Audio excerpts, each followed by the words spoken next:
Hi guys, welcome back. It's me, Dennis, again, and this is my second comic book review ever. Alright, I'm going to be reviewing 10 comics that came out today, January 25th, 2011, on a Wednesday. Yeah. I wanted to say real quick, thanks so much for the feedback, everyone that commented on my first video and liked it and just watched it. I really appreciate it. It means a lot. I'm really glad that you guys are accepting of me into your comic book community of reviewing. Woo!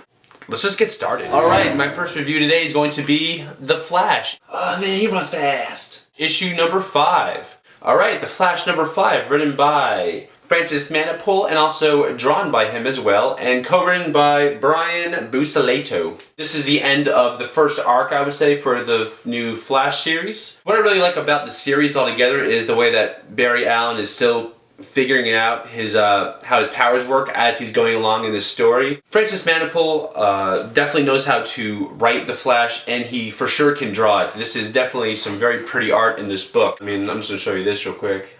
Pretty much what's going on in this issue is the main villain, Mob Rule, are trying to find a way that they can prevent themselves from not dying anymore. I definitely think you should check this issue out. It is really good.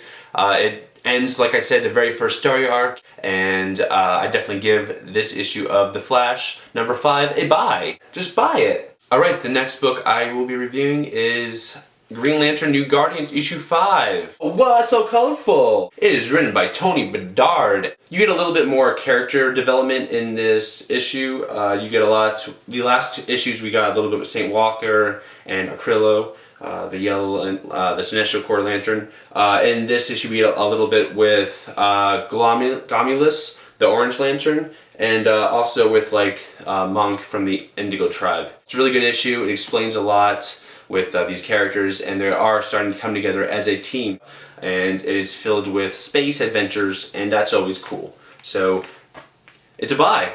Buy! Also today I picked up a Marvel book. Here we go with Secret Avengers 21.1. Bam! Yeah, Marvel does these weird, silly .1 issues where I think they could just maybe make it another issue. I don't know. I really liked this issue a lot. This is obviously written by Remender, who's been doing Uncanny X-Force and also Venom. I've been reading Uncanny X-Force. It is one of my favorite books, no doubt. And this is, I think, going to be up there. This is a bridge gap between the old creative team and the new creative team, and where it's going to be going with a new story involving Hawkeye leading the new Secret Avengers. In this issue, what takes place is pretty much Captain America is testing Hawkeye to see if he can be a leader for the Secret Avengers. And I gotta say, Hawkeye is pretty badass in this issue, and I'm really excited to see where Remender goes with him and all the other characters. A little warning, none of the characters in the new Secret Avengers are in here. This is literally just Captain America and Hawkeye in this issue. But it is written by Remender and it is drawn by, I think, Zerker. I'm really excited for issue 22 and I can't wait to read it and see what goes on. Buy it! Okay, my next review is Teen Titans number 5.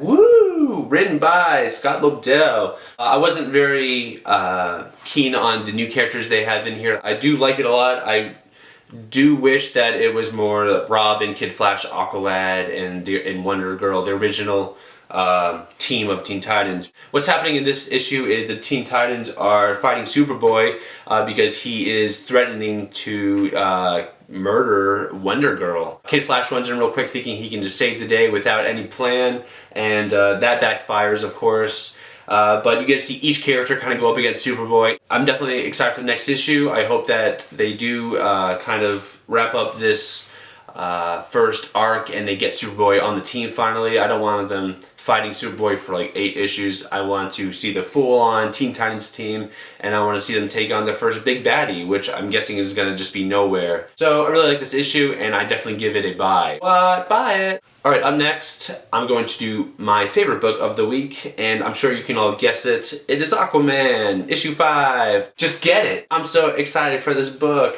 It was so good. I literally, when I got to my car after buying it from the comic book store, I just straight up read it right there in my car.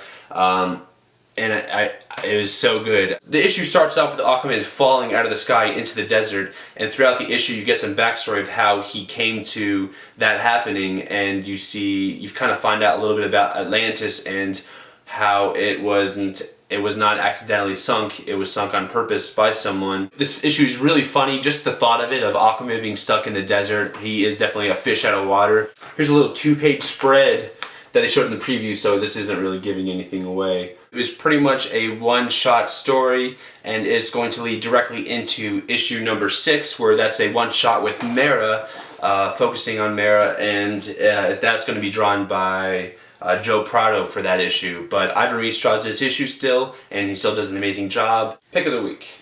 If you're not buying this book, well then maybe you should buy it, because it's really good. Another book that came out this week that featured Aquaman was Justice League number 5. This was a really good issue. You get a lot more of the story of Darkseid. You get a little bit of fighting with the Flash and Superman going up against Darkseid. And this is pretty much just a Flash, Superman, Green Lantern, Batman story. Not a lot happens with Wonder Woman, Aquaman, and Cyborg. They get a couple of talking parts. A little bit disappointed in that, but it's still a great issue. I'm sure they'll get their moments in the next upcoming issues. Jim Lee is doing an amazing job on the pencils in this book, and as well as Jeff Johns, he's writing a great story for all of us Justice League fans. It looks pretty awesome there, right? Yeah. Buy it! Speaking of Justice League Dark, issue 5. Justice League what? Oh, it's written by Peter Milligan, I believe. It is, I was right. Alright, here is another book where we finish off the first arc. In this book, the team finally does come together, though they're still split up kind of in teams of 2. A lot happens in this issue where you see Deadman doing a lot of Deadman type stuff. Last issue, Deadman and June Moon was teleporting through Mind Warp's jacket thing, and Deadman was the only one that got transported. June Moon was left behind to deal with Enchantress and all that evil. Coming to her rescue is John Constantine, but is he really there to rescue her? I don't know. Well, I do, but you have to read to find out. Deadman's probably my favorite on this team, followed by John Constantine, and then as well as followed by Shade the Changing Man, who I had no prior experience of before the Justice League Dark book came out, and he's pretty awesome. I'm gonna make him number 2 actually. I think John Constantine goes down to number 3. I'm liking this book a lot. You go, Peter Milligan. You're doing really good. Buy this. Bahoa Ninja Turtles number 6. Donatello's my favorite. I really like this book a lot. I think I got into this book when issue 3 came out. I picked up the first 2 issues and issue 3, read them all, fell in love with the story and the characters. They went from all wearing their red masks to now wearing their significant colors. In this issue, the ninjas are following 2 Foot Clan ninjas as they are chasing down a French ninja. And if you're not getting Ninja Turtles, I recommend you do get Ninja Turtles. It's as simple as that. A lot happens in this issue. There's Ninja Turtles, there's Casey Jones, April O'Neil, Foot Clan ninjas, a mutated cat, and what else? A French ninja. Yeah, buy it. Okay, up next we have American Vampire issue number 23. Oh, Scott Snyder, bam! This is the second issue into a new story arc featuring new characters, I believe, and it's so good. I love. I'm a big fan of the era of the 50s and the Greasers and all, like the movie Grease. I love that movie. That's really what drew me to this comic is when I saw the preview for the new storyline they were doing, and so I got that issue, issue number 22, and I fell in love with the character Travis Kidd, I think his name is. I know his first name is Travis. The artwork in here by Raphael L. I'm not going to even try. Raphael is an amazing artist. In this issue, pretty much is mainly this long car chase going on between Travis and his enemy, who's a vampire. And you get a lot of backstory with Travis in this issue, where how he became what he is today. kind of an origin story, not 100%, but we get a beginning of the origin story of Travis. So if you want to start picking up American Vampire, I highly suggest you do so. I think you can just start from issue 22 if you want to get onto this new storyline. There's no need to get the other ones unless you enjoy this and you want to read more. So that's what I'm going to start doing. I'll probably get the first volume soon.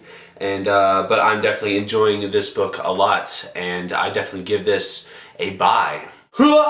Okay, this is my last comic book for the week. I saw a preview for some of the interior art for this book, and I liked what I saw, so I decided to give it a try, and I'm glad I did. It is number 1 from Image Comics of the Bulletproof Coffin. Disinterred. Pop Comics. This is the second volume of the series. I definitely am going to go back and try and find a trade of the first series. I heard that you don't need to read the first one to get the second one though, because it's different characters. If it's anything like this issue or the issues to come in this book, I'm definitely going to pick it up. This issue is written by David Hine and also Shaky Kane.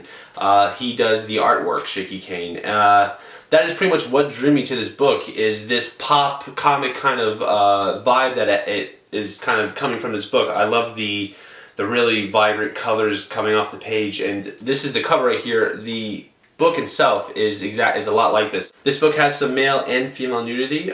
If you don't care for that type of stuff, maybe this isn't the best book for you, but it's really not that big of a deal. It's just part of the story. It serves its purpose, and there's a lot of gruesome like beheadings and stuff in this issue, at least. There's this guy who has an eyeball for a head. That's really cool, and the artwork is just phenomenal.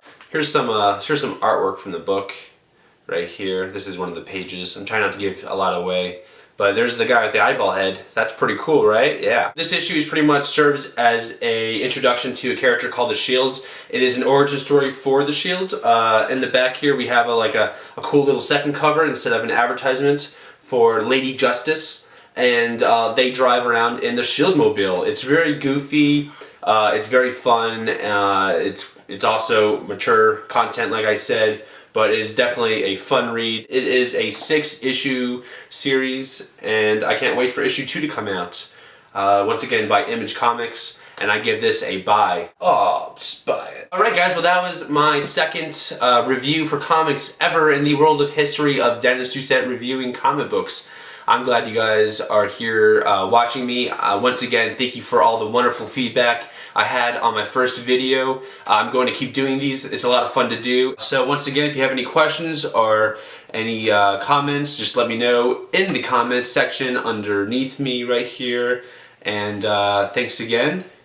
Hey guys, so if you wanted to know, I also do some sketch comedy videos on YouTube under the name Super for Super. So maybe give them a watch, click a link, watch a video, save a baby.